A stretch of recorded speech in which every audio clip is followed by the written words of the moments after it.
Robert Moore presents Beneath the Surface, Psychic Structure, Gender, and Wholeness. He is introduced by Peter Mudd. In recent years, his work on masculine psychology has made his name a household word in any discussion of gender. King, Warrior, Magician, Lover as one book, or as the recently completed quaternio of single books on each form of masculinity, has provided a mapping of self that has enabled thousands of men, often bewildered by the clash of new and old social expectations, to begin to locate themselves and begin the struggle of sorting out a sense of consolidation that allows an emergence of a comfortable and multifaceted authenticity. This morning, Bob will lead us into his understanding of the basic structures that underlie conceptions of gender and the promising new partnership that men and women are joining in an effort to embrace the next crucial step in the development or evolution of human identity. While Bob's work in recent years has focused primarily on masculine psychology, I know that his ultimate concern is intensely driven by the idea of species cooperation and planetary individuation. In short, he's profoundly invested in the human community and its intimate linkage to the earth.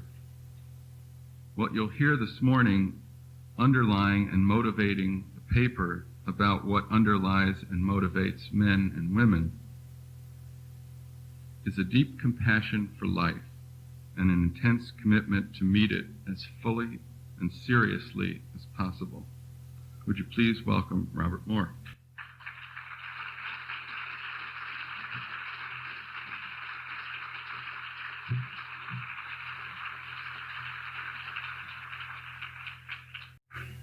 Thank you very much, Peter.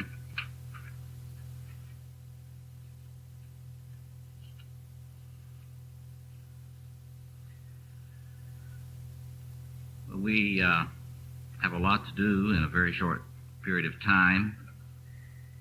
I know that you've been engaged in exciting discussions of all of the different facets of our topic for this conference. I have heard reports about the creativity and the generosity, and as Peter said, the empathy, which has characterized discussions. I sure hope that continues after this address.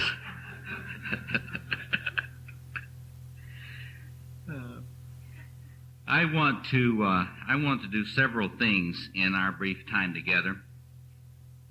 I would like us to ground my discussion of this topic, Beneath the Surface, Psychic Structure, Gender, and Wholeness.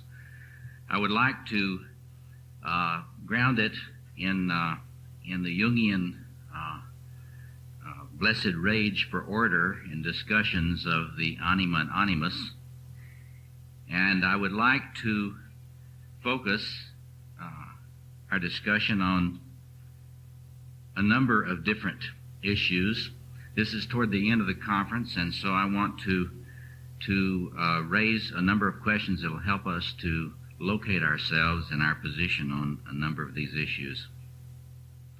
So first, I'll just begin very briefly by talking a little bit about Jung's view of anima animus and subsequent critiques. I'll only spend a few minutes on that. And then I will try to ground us in what is distinctively Jungian about talking about this sort of thing, because it's possible to talk about this topic from any conceivable theoretical perspective. And I would like to call us to thinking about this in the context of the collective unconscious, which I think is a distinctively a Jungian way of approaching this. And then I will talk about a little research evidence that should pique our curiosity about this, and close with presenting my own model of understanding deep structures in relationship to gender and how they relate to what I believe to be presently asymmetrical trajectories toward wholeness in males and females, and close with some comments on implications for culture, social public policy, some implications for spirituality, etc. So there's a lot to talk about in a very short time, and I'm just going to jump in. Here are some of the questions that we should have on our mind as we reflect on this. 1, is there coding in the inherited biopsychosocial schemas of our species which may press toward an asymmetry in the journey of the human self toward individuation, cohesiveness, and wholeness as a self? There are a number of positions that have traditionally been taken on that and are being taken on that now, and you've probably heard them articulated in your discussion groups. How are the concepts of anima and animus related to the concepts of self and shadow? Are there any structural relationships which can be discerned here, or was Jung's or his traditional formulations useless and something to be gotten beyond?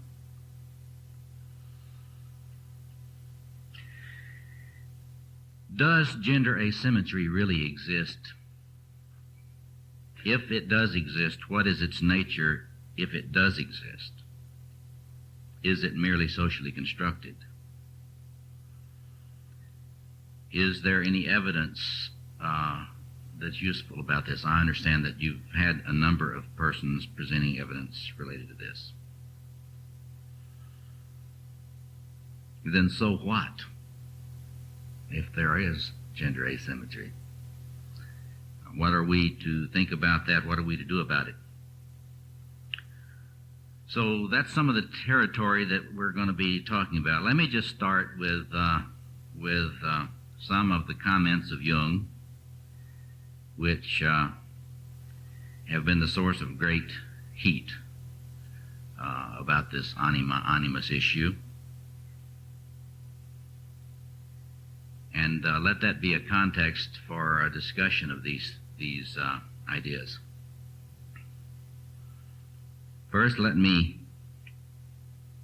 share with you some of Jung's comments about the anima. First, he was talking about his discovery of it. This is from Memories, Dreams, and Reflections.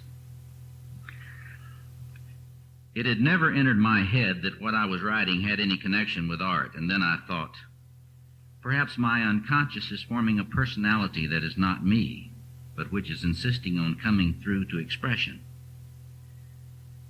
I knew for a certainty that the voice, that is an inner voice, had come from a woman. I recognized it as the voice of a patient, a talented psychopath who had a strong transference to me. She had become a living figure within my mind. I was greatly intrigued by the fact that a woman should interfere with me from within. My conclusion that she must be the soul in the primitive sense. And I began to speculate on the reasons why the name anima was given to the soul. Why was it thought of as feminine? And later I came to see that this inner feminine figure plays a typical or archetypal role in the unconscious of a man, and I called her the anima. The corresponding figure in the unconscious of woman I call the animus.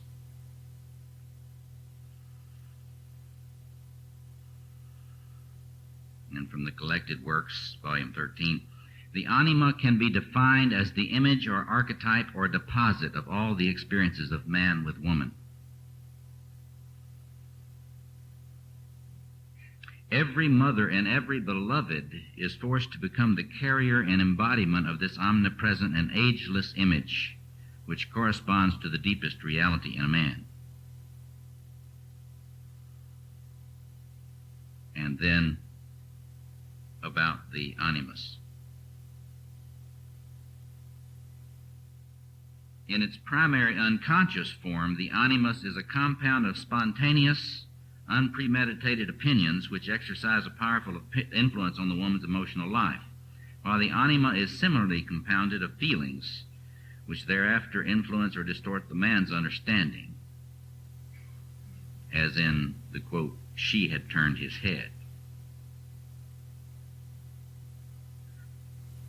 And as feminist writers have pointed out, Jung focused more on the anima than he did on the animus.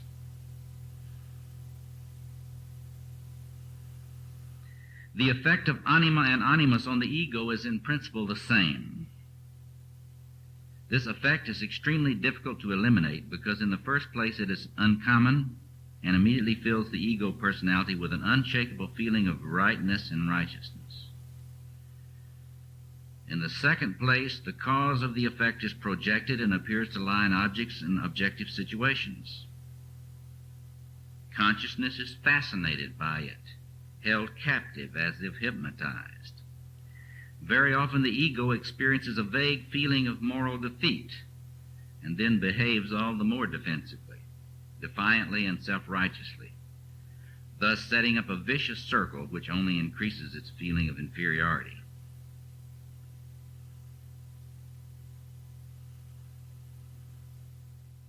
Just as the anima becomes, through integration, here's his attempt to move toward a view of wholeness with regard to these issues. Just as the anima becomes, through integration, the eros of consciousness, so the animus becomes a logos. And in the same way that the anima gives relationship and relatedness to a man's consciousness, the animus gives to woman's consciousness a capacity for reflection, deliberation, and self-knowledge.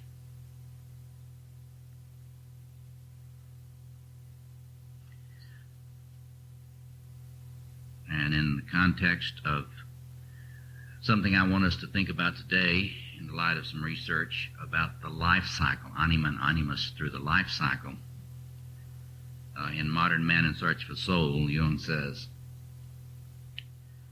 we might compare masculinity and femininity and their psychic components to a definite store of substances of which in the first half of life unequal use is made.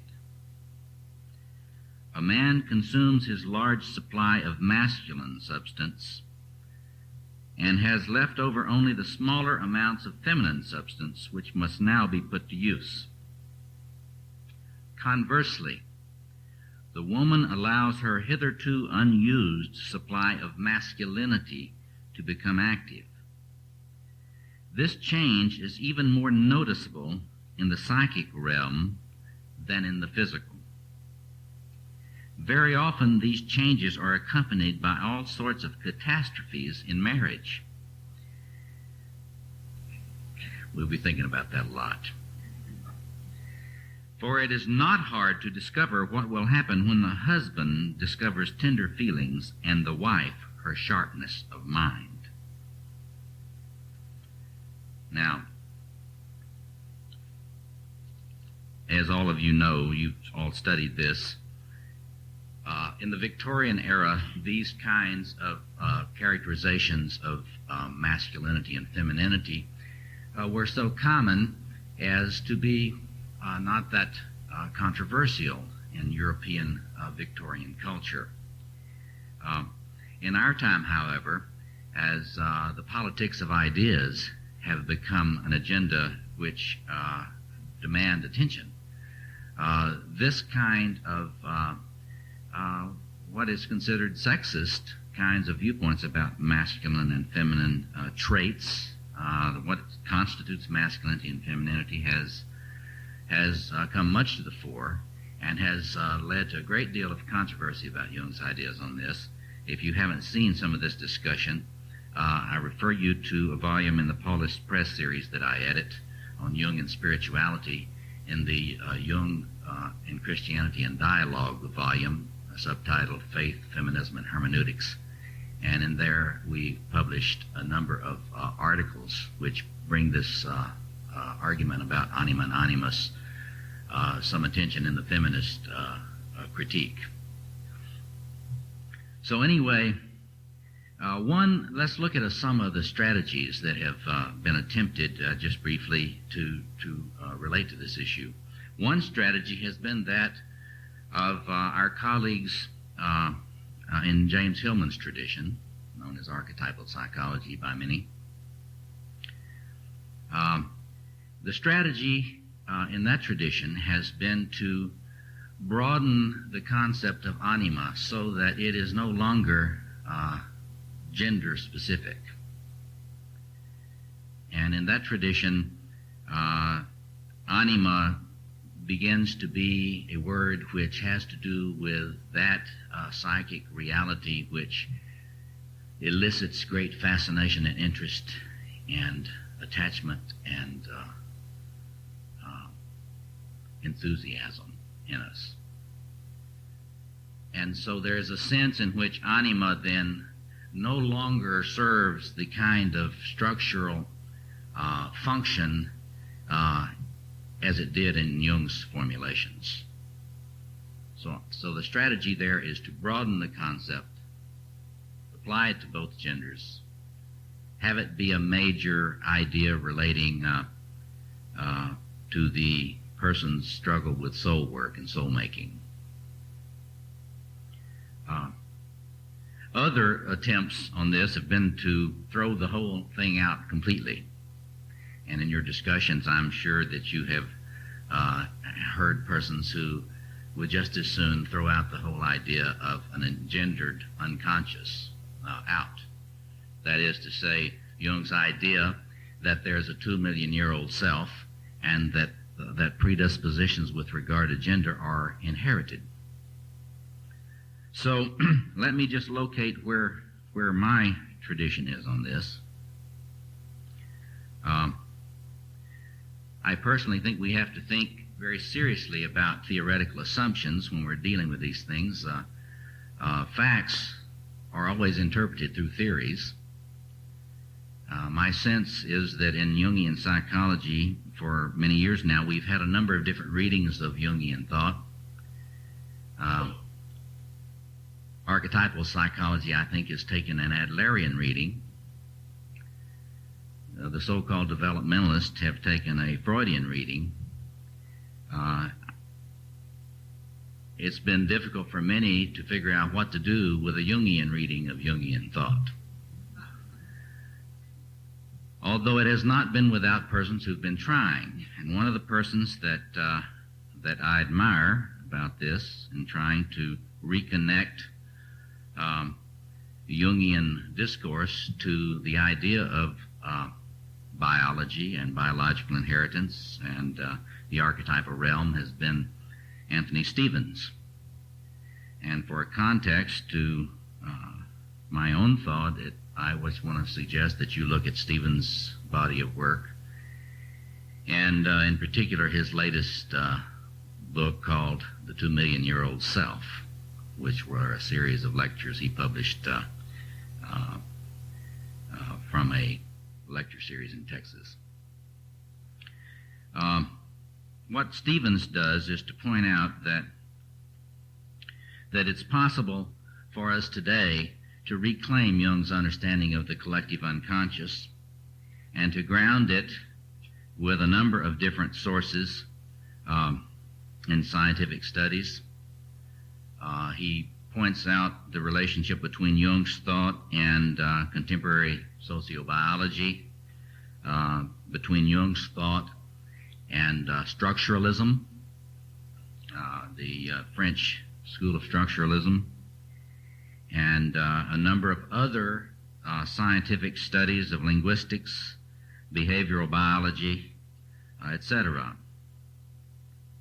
In this, he argues very strongly that the concept of archetype is by no means outdated, that it can be understood as closely related to what behavioral biologists have talked about as innate releasing mechanisms in our behavior as a primate species. They call these IRMs, innate releasing mechanisms. He believes, along with these behavioral biologists, that every animal species possesses a repertoire of behaviors. These behavioral repertoires are dependent upon structures that evolution has built into the central nervous system of the species in question. Each of these innate releasing mechanisms, Stevens argues, is primed to become active when an appropriate stimulus is encountered in the environment. when the stimulus appears, the innate mechanism is released and the animal responds with a characteristic pattern of behavior which is adapted through evolution to the situation. Stephen relates this work to Jung's concept of the archetype and argues, I think, to me convincingly, that in spite of all the tendency to get theological about archetypes, it is very important for us to, before we run into theological and philosophical implications of archetypes, to remember that Jung did see these things as related to what we would know today as epigenetic rules controlling the psychosocial development of the individual. That is to say that for all species, there are inherited epigenetic pathways toward becoming what the animal is. I'll be suggesting that that individuation is a concept that needs to be seen. Individuation and wholeness is a concept that needs to be seen in the light of these innate releasing mechanisms,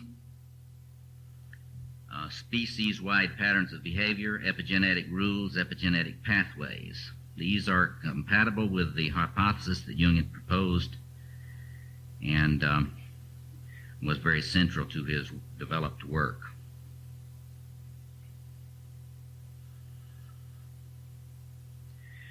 Now, there's a lot of research related to this, and Stevens in his work has laid out a lot of it, and I will not take the time to get into a lot of this. But I do want to point us to some research that is fairly recent, which raises a lot of these questions about gender asymmetry and about the different trajectories of male and female in the life cycle. And then I want to raise the question about whether this constitutes differences in masculinity and femininity, or whether this constitutes differences in trajectories toward wholeness, which may be a different thing. And let me first just report to you some recent research that I discovered after publishing these books. I'm sad to say. It is a body of research reported in the book by David Gutmann, Gutmann, called "Reclaim Powers: Toward a New Psychology of Men and Women in Later Life." Now, Gutmann is a Northwestern University research psychologist. He is not a Jungian.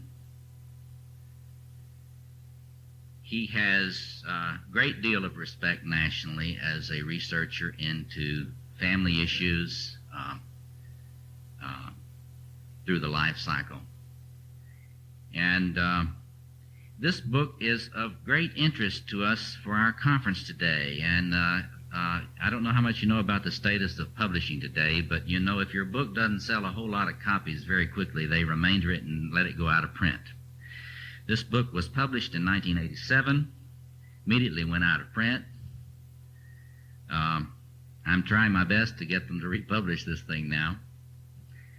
But let me just summarize a little bit of Gutmann's research and how it relates to our questions that are raised by this question of anima, animus, this question that Jung raised about masculine substance, feminine substance as they go through the life cycle. And then I will present the model of deep structures, which I think makes some sense out of this data without getting us into the traditional traps. What Gutmann did was to bring together all of the research he could find about men and women's development through the life cycle cross-culturally. And in the context of the research that he could find, he ran his own research project in which he studied Navajo, Maya, the Druze people of Galilee and the Golan Heights,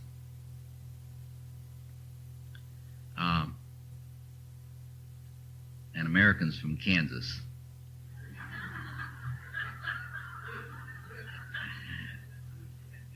What he did was to give these people,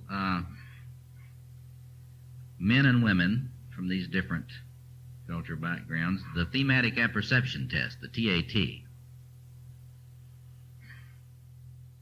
And did it through the life cycle, looking at the responses on passivity and aggressivity, on nurture and affiliation, etc., etc. And what he came out with is very complicated, and the book that I mentioned reports all of this in great detail with the statistical graphs and so forth that relate to it. But what he found was very interesting, given our topic. He found that there's enormous evidence cross-culturally that males in the first half of life are extremely aggressive, and that cultures around the world have struggled to find ways in culture, socialization, ritual forms to help young males cope with this aggression in the context of community.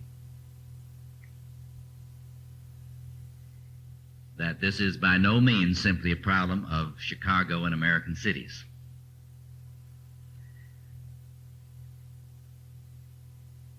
He also found something, and we know this about young male aggression from many kinds of experiences, but he also pointed out that after the midlife, that males tend to become far more passive. They begin to be far more affiliative cross-culturally. They begin to be much more centered in relationship and much less interested in competition.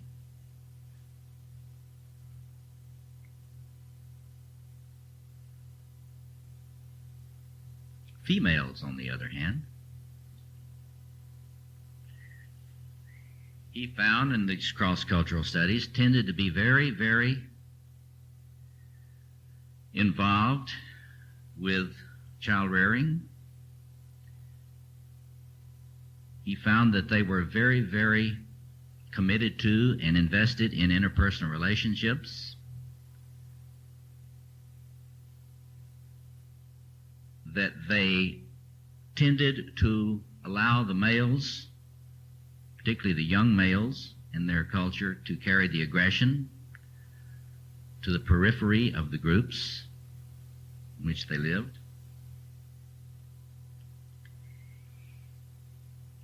He found, however, that at midlife, that cross-culturally, from the studies that he had made, women began to get more interest in power, in competition, in aggression in many different forms, that their interest in power, their claiming of power, their utilization of power for the community was on a upward curve almost universally.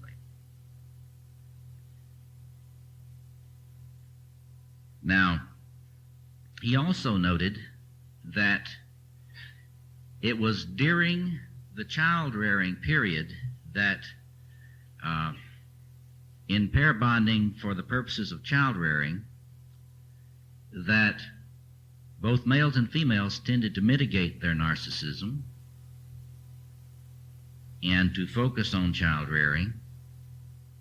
And with the onset of later life in the groups that he studied, and remember these were fairly recent studies, that this relinquished narcissism started coming back. We've all heard of second childhoods. Well, apparently this was present in the different groups that he studied. So he characterized the movement from in males from, as he puts it succinctly, from being warriors to being peace chiefs among a lot of these peoples.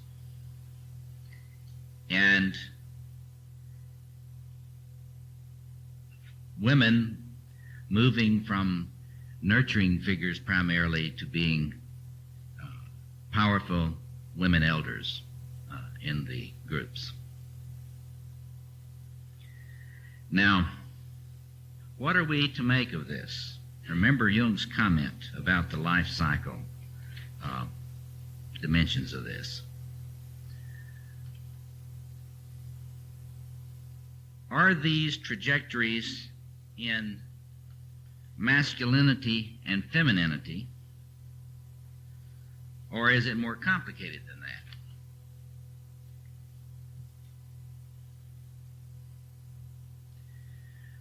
What I want to suggest to you is that we are seeing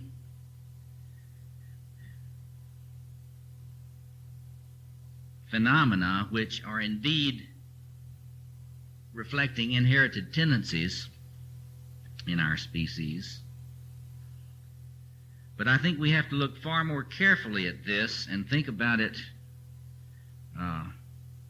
very carefully before we conclude that the older woman's aggression makes her more masculine, or that the older man's receptivity makes him more feminine. Gutmann did not have a very elaborated model of the self. He was not a self-psychologist, we could say. And so as he looked at this, he came to conclusions very close to what Jung's traditional formulations were. He suggested that this increasing passivity and receptivity and affiliativeness in older males really was a feminization of the male. And he pointed to the research showing increased suicidal behaviors, much increased depression, and much increased addiction on the part of older males cross-culturally. I don't know how many of you realize that that suicide is a very close competitor with heart failure in the deaths of older males. But Gutmann took a point of view very similar. He also tended to see the increasing assertiveness of older women as the masculinization of older women.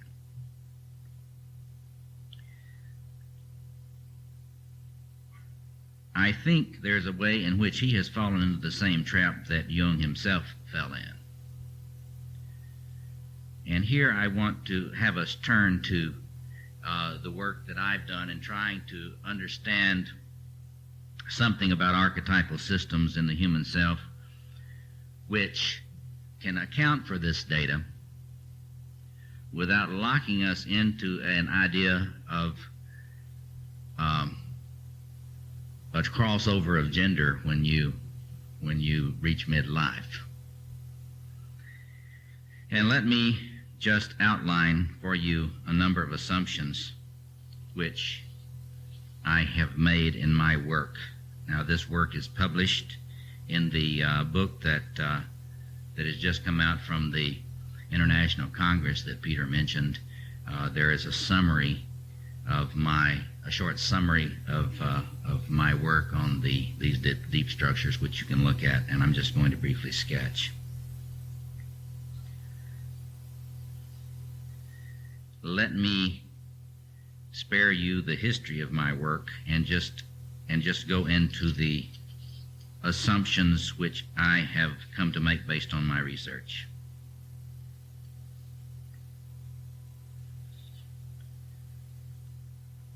If you look at Anthony Stevens's book, he delineates a number of archetypal systems which he finds a great deal of evidence for. These systems, he points out, relate to nurturing, and adversarial behaviors and affiliative behaviors. And later in the book, he points out that these archetypal systems also exist for healing behaviors. He does not really have any sense of a structure or model of this.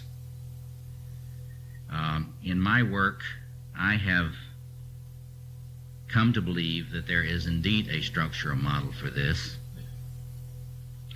that there are four fundamental lines of development, not one, not two, as some other psychoanalysts say, but there are four fundamental lines of development which correspond to the quadration of the world that Jung pointed out in so many ways in his discussions of the Quaternio.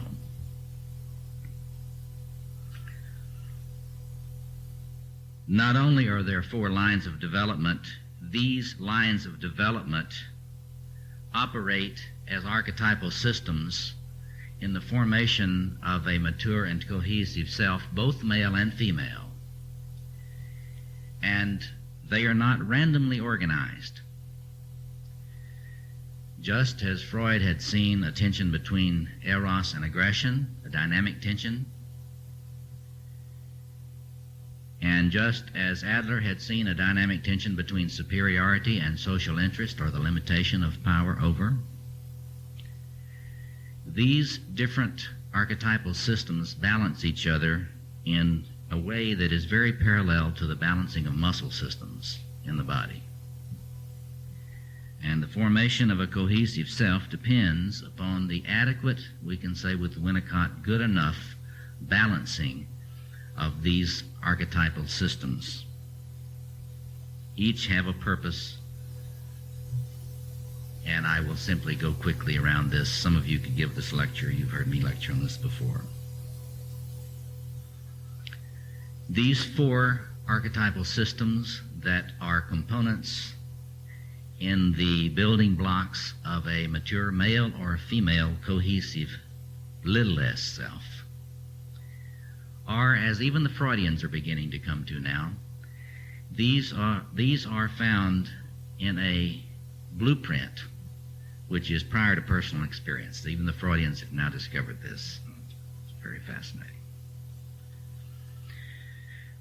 What Anthony Stevens calls the nurturant archetypal systems, I have called the king and queen line of development. Mythic image of the king and queen relates to these. Very specific line of development having to do with the exercise of power and the capacity for nurturing. What Anthony Stevens talks about as the agonic systems, the systems having to do with adversarial, fight-flight kinds of behavior.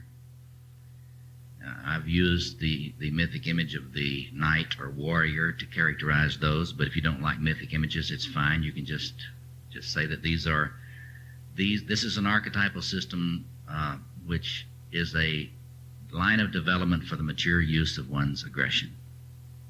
This is male and female.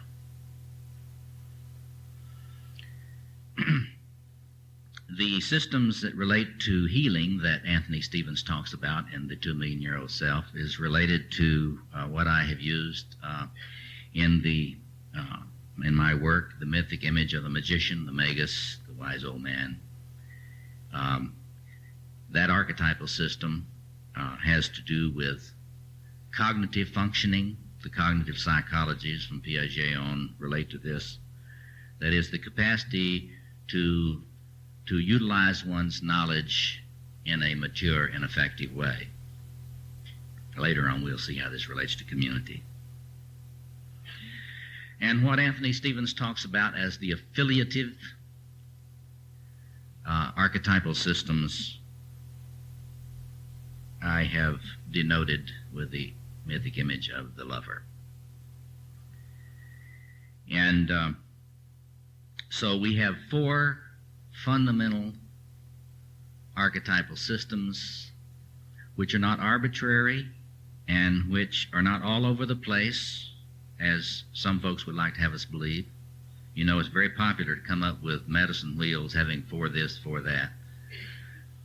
But I want to suggest that if you look at the evidence, there's a lot of evidence that these four systems are biologically grounded.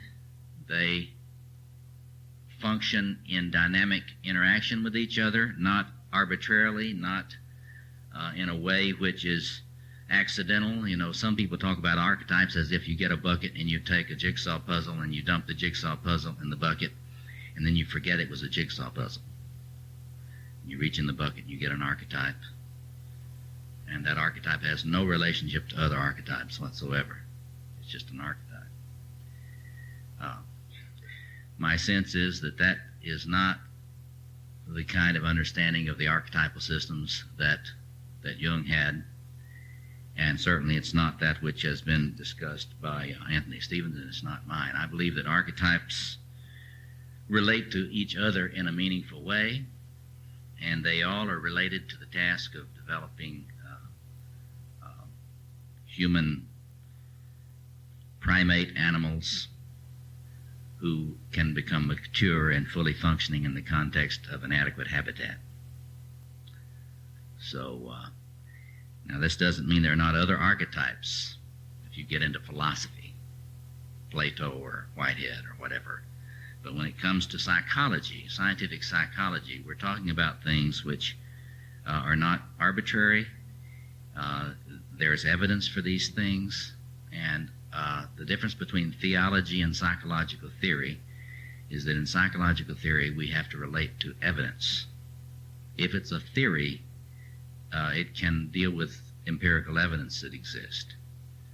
If it's dogma, if Jung's collected works is the Black Bible, and then all of this has to conform to Jung's dogma, it's a totally different thing. In the tradition that Anthony Stevens and I work in, this is not Jung, the Black Bible. It's Jung attempting a scientific psychology related to empirical evidence. So I also had noted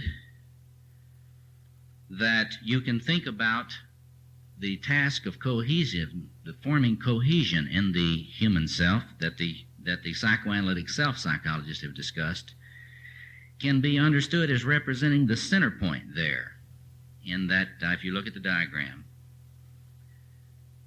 those arrows around the four quarters delineate tendencies toward splitting in the human self. In other words, as we mature as a self, we have to counteract the tendency for these archetypal systems to do their own thing, related to what we call acting out. So if you think about your own psychopathology, you can ask yourself, in your particular brand of psychopathology, which of these archetypal systems tend to be least integrated, and therefore leading you to acting out in a very particular way?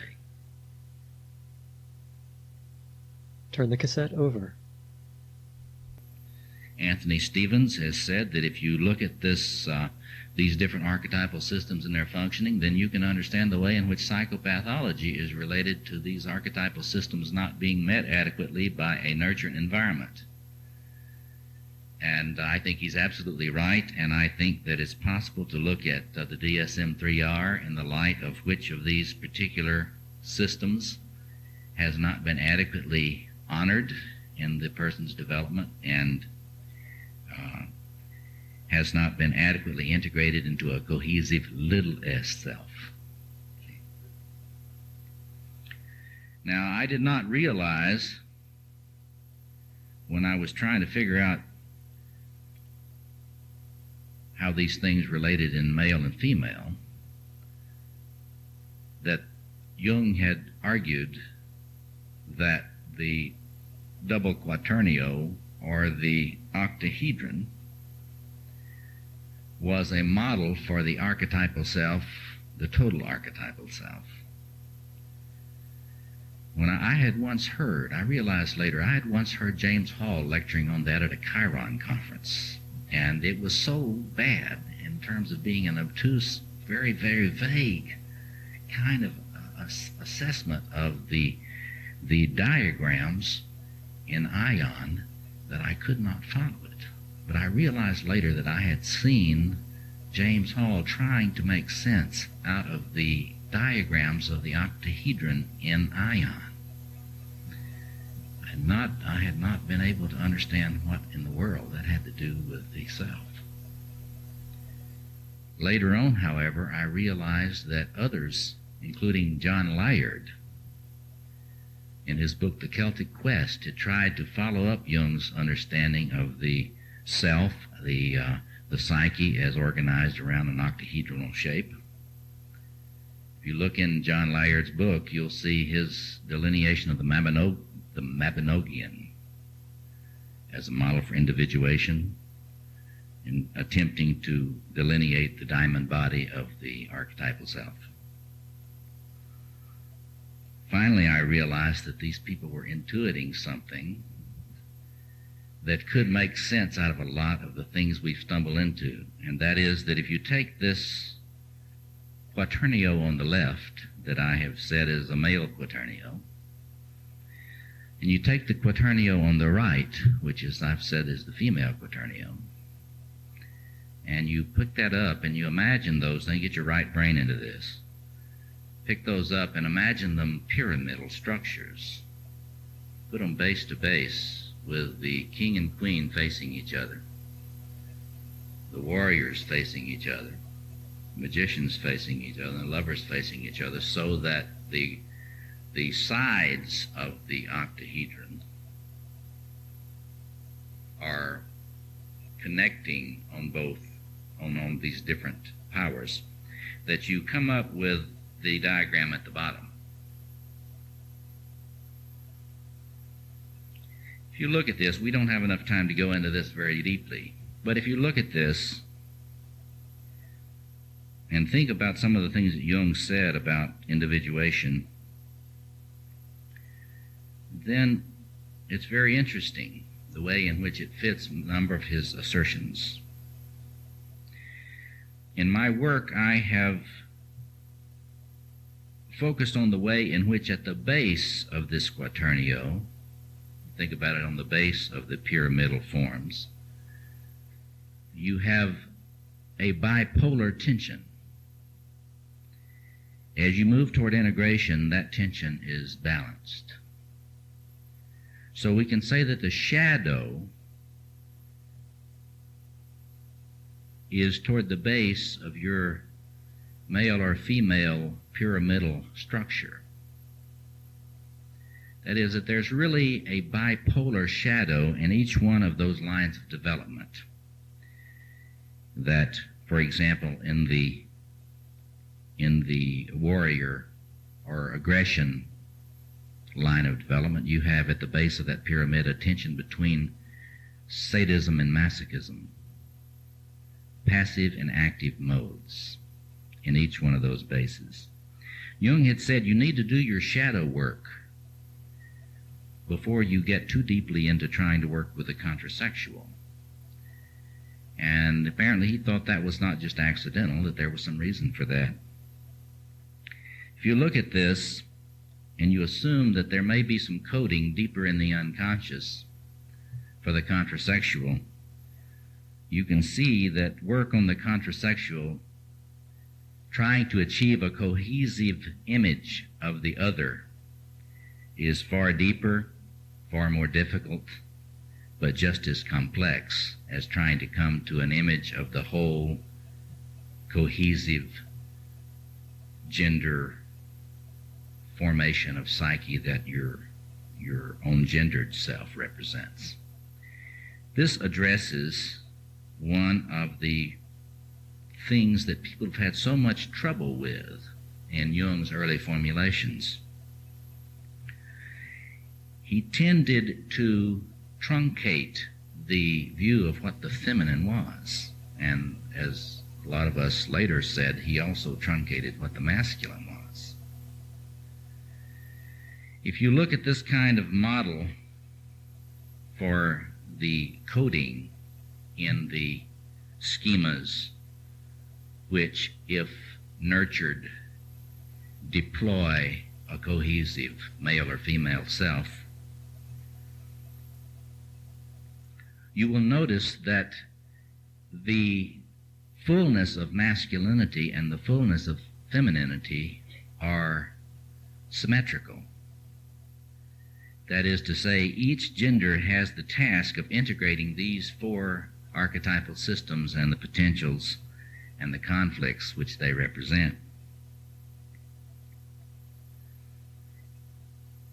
What is the asymmetry, if any? Jung noted from his clinical work the phenomena that he called a lessening of masculine energy in the man toward midlife and a lessening of feminine energy in the female toward midlife. A lot of the research reported by Gutmann relates this not solely, but to actual hormonal changes in male and females. That is to say, there's evidence that corresponding to this change, noticed in clinical work and noticed in this cross-cultural research, that as male testosterone levels go down, there's also a gradual increase in estrogen in the male. So there is a hormonal pattern that corresponds in some parallel to this. And also, Gutmann notes that there are studies showing that testosterone, the relative testosterone level, increases in females as estrogen levels decline somewhat. So there's some biological fueling of this kind of reflection. But what I want to suggest to you is that the asymmetry does not have to do with male or female. It has to do with the asymmetry reported by these researchers on where the line of development of aggression comes to full development in males and where it tends to come to development in females. That the asymmetry is on that horizontal axis that you see on those top two diagrams. Notice that the asymmetry is there and not on the vertical axis. Remember what I said to you about Gutmann's research findings that say that males and females both have to struggle with their increased narcissism toward the latter part of their lives?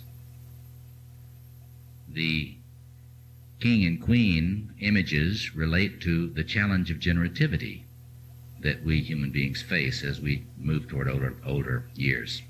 Are we going to become useless, or will we be generative elders in a community? So it is not in the struggle for moving out of one's second experience of narcissism to a kind of community-based generativity that divides us. We both, males and females, have the struggle toward getting past our desire to retire later in life and to reinvest in the community.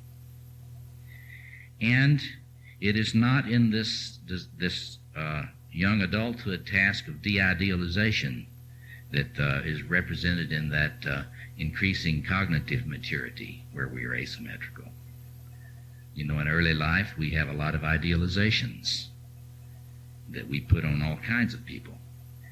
And it is that cognitive development that enables us to withdraw those idealizations, hopefully non-traumatically. A traumatic de-idealization, of course, is a big problem, and our young people in our world today are having tremendous difficulties with that. Difficulties in idealization, difficulties in withdrawing idealizations without becoming depressed and suicidal. So it's not on this vertical axis that the asymmetry comes.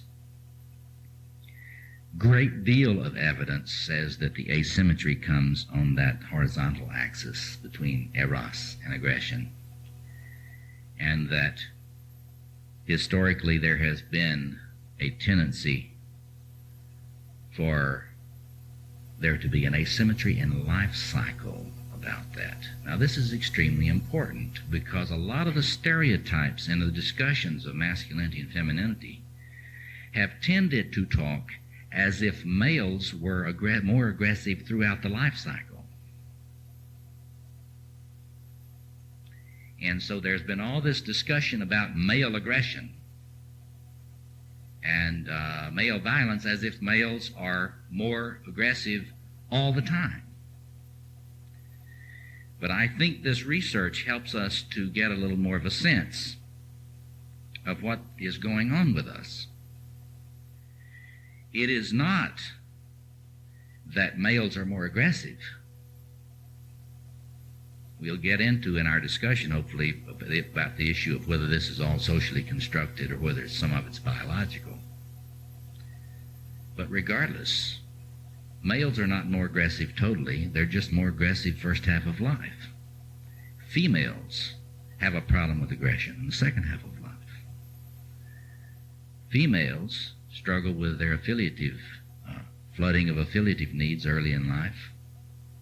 Males struggle with their flooding with affiliative needs in the second half of life. So there is a lot less asymmetry between the genders if you look at this thing in the context of the life cycle than have previous arguments have led us to believe. Now, is this biological or merely socially constructed? In my view, our inherited biological characteristics do influence this. However, we've got to be careful about not understanding something very specific about our species and some other species. That is to say that culture and spirituality are a part of our species' behavior. In other words, culture and spirituality are biological. They're not something else. And so when traditional cultures dealt more constructively with male aggression than our contemporary culture does, that wasn't something other than our species adapting. It was us being the animal that mythologizes, the animal that ritualizes, the animal that creates symbolic universes to help it adapt. Goodman points out that with the decline of the mythic sacred canopy of indigenous peoples around the world, they are falling into the same dysfunctional patterns that modern America is in. That is to say, we are not engaging in the kind of cultural formulations and creativity and spiritual paradigms which enable us to cope with our causal past, as Whitehead would say, in a creative way, and to help us deal with the inherited asymmetrical tendencies which we have as a species. Now, what does this, I've got only a few moments now before we have to open this discussion, but let me say this. What does this mean, then, for our looking at this whole task that we face and trying to create a viable habitat for humanity and our other species that we need in order to be humans? It means that we must, whatever the causes of this asymmetry on eros and aggression, we must face a number of things. We must face that we have to challenge social policy which enhances these tendencies to split in different aspects of life. And we must form spiritualities and community values which support the movement toward cohesiveness in both male and female selves as early as possible. Let me give you disturbing example. I always get attacked when I say this, but until we have an equal amount of money going into female athletics as we have going into male athletics, we are socially engineering young women who have not had an opportunity to develop their aggressive, adversarial, aversive, adaptive aggression behaviors in a way that can help them not act in modes which make them prey for every dysfunctional male that comes along. In other words, it is not accidental that in our society that these athletic programs are structured the way they are. This is a kind of an acting out, a sort of a species acting out of these old patterns. It shows our lack of awareness of what is really going on with regard to the dysfunctionality, with regard to this asymmetry. We have to do everything we can to help young males deal with their affiliative archetypal systems earlier. Now, the issue of whether males could ever be as good on affiliative systems as young females, that's an empirical question. Let's see. And the question of whether young females could ever be as good on aversive and adversarial archetypal systems as young males, that's an empirical question. It's not a matter of dogma. But the issue that we must create social, community, and spiritual paradigms which face these different archetypal systems and the need to balance them creatively is a must. Now, what does this have to do with psychotherapy? It has a lot to do with psychotherapy, and it has a great deal to do with Jung's vision of wholeness and individuation. That is to say, wholeness is not just a mystical term. Its individuation is not just a vague, esoteric term that some mystic Jung created. He intuited some of the greatest progress in research in psychoanalytic self-psychology. He was the pioneering self-psychologist.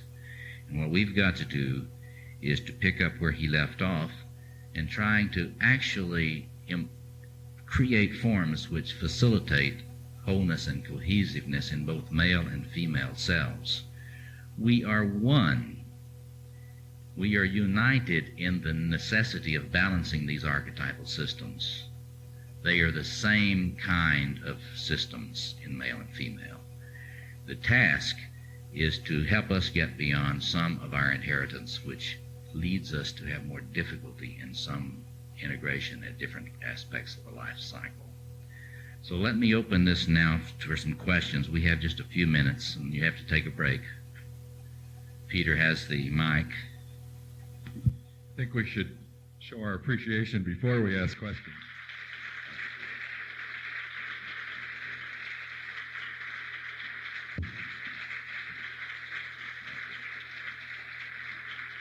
Thank you very much. Thank you. Continuing generosity. That's good. Now questions, Now. comments. Yes.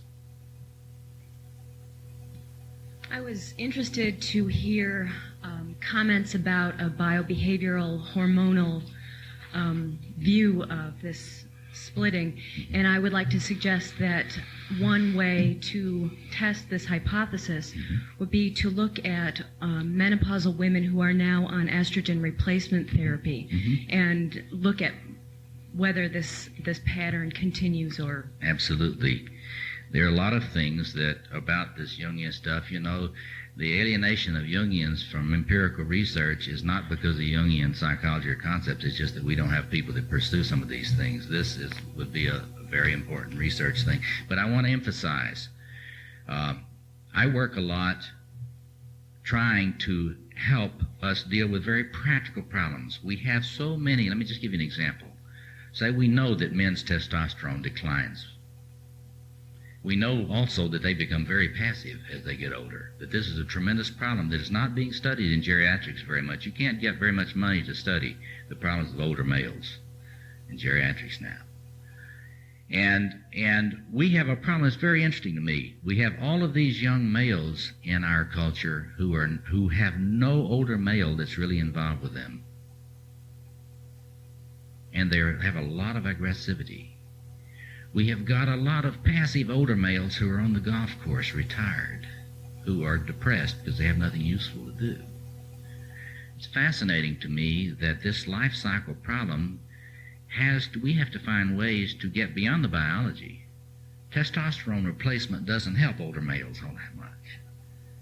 We have to deal with this culturally and spiritually and in terms of ritual forms.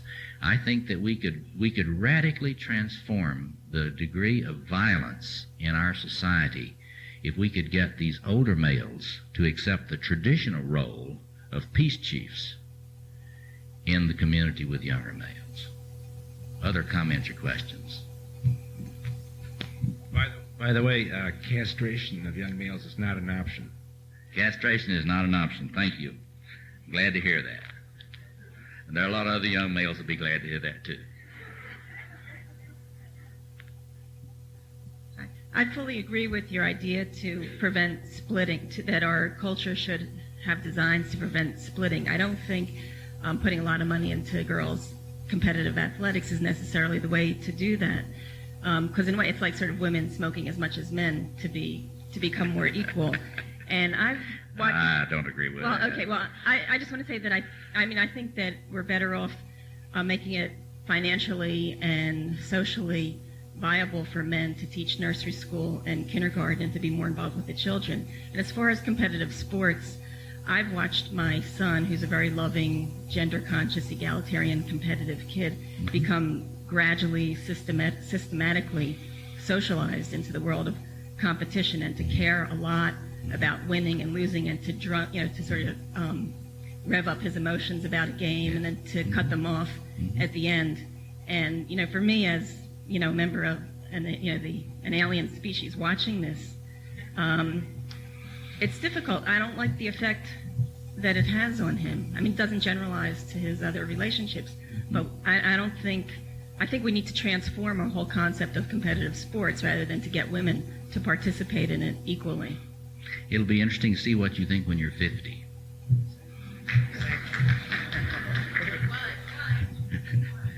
Well, because I think what we've got to keep our mind on, of course, competitive sports is not the answer. I simply want to support those women who are trying to get more equity for female athletics, because it's not just a little druther. There is a serious issue here.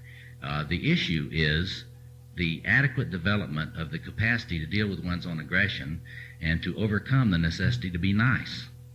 Being nice is not a virtue for males or females. We've got to get past that. Yes.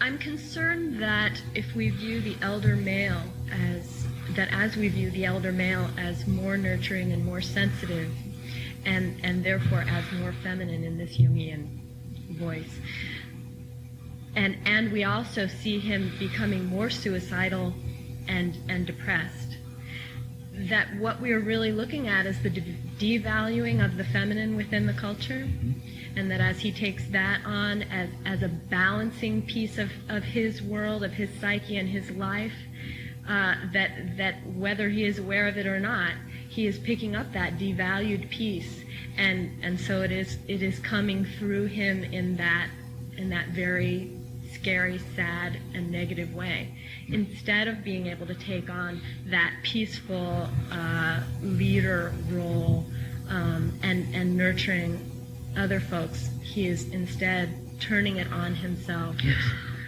Well, I must not have communicated very clearly. I don't think that the man's nurturance in midlife and later is feminine. I think that it is an affiliative subsystem of the human self, and that's when he gets into it. And I don't think that the female's increasing aggression as she gets older and her claim of power is male. And so there's no doubt that the values of affiliation and love and cooperation are undervalued. There's no doubt about that. But they are undervalued often in older women. And what you've got to see is there are many, many women who are leaving their families today after midlife because their affiliative subsystems have become less pronounced in their interest. And so what we've got to understand, at least in my view, my point of view, is that those, including Gutmann, who have considered this increasing value of affiliation and nurturance in males as female, are missing the fact that these are archetypal systems that relate to both the male and the female self, and that our challenge is to move toward a balance of these systems as early as possible and to maintain them as long as possible in both males and females. So I must have miscommunicated that, yes. What you said today was really helpful to me. First of all, I have a daughter who is a really loving daughter, and she was just this fierce soccer player. And I couldn't understand that. It made me very tense, but she taught me something. But I was with this daughter on a tram in the Grand Canyon, and there was a young mother with a baby boy and a little older boy and a father. And the older boy and the father left the tram, and it was raining, and the mother was left with the baby, and as they left, the little boy said, "Are you going to pick us up?" The mother was so furious that these two males were walking off expecting her and this baby to pick her up in the rain. And then after they left, the mother started teasing the baby boy. And he was a beautiful baby, and all of a sudden he got so furious, he was raging. Everybody on this tram was tense about this mother and the baby boy.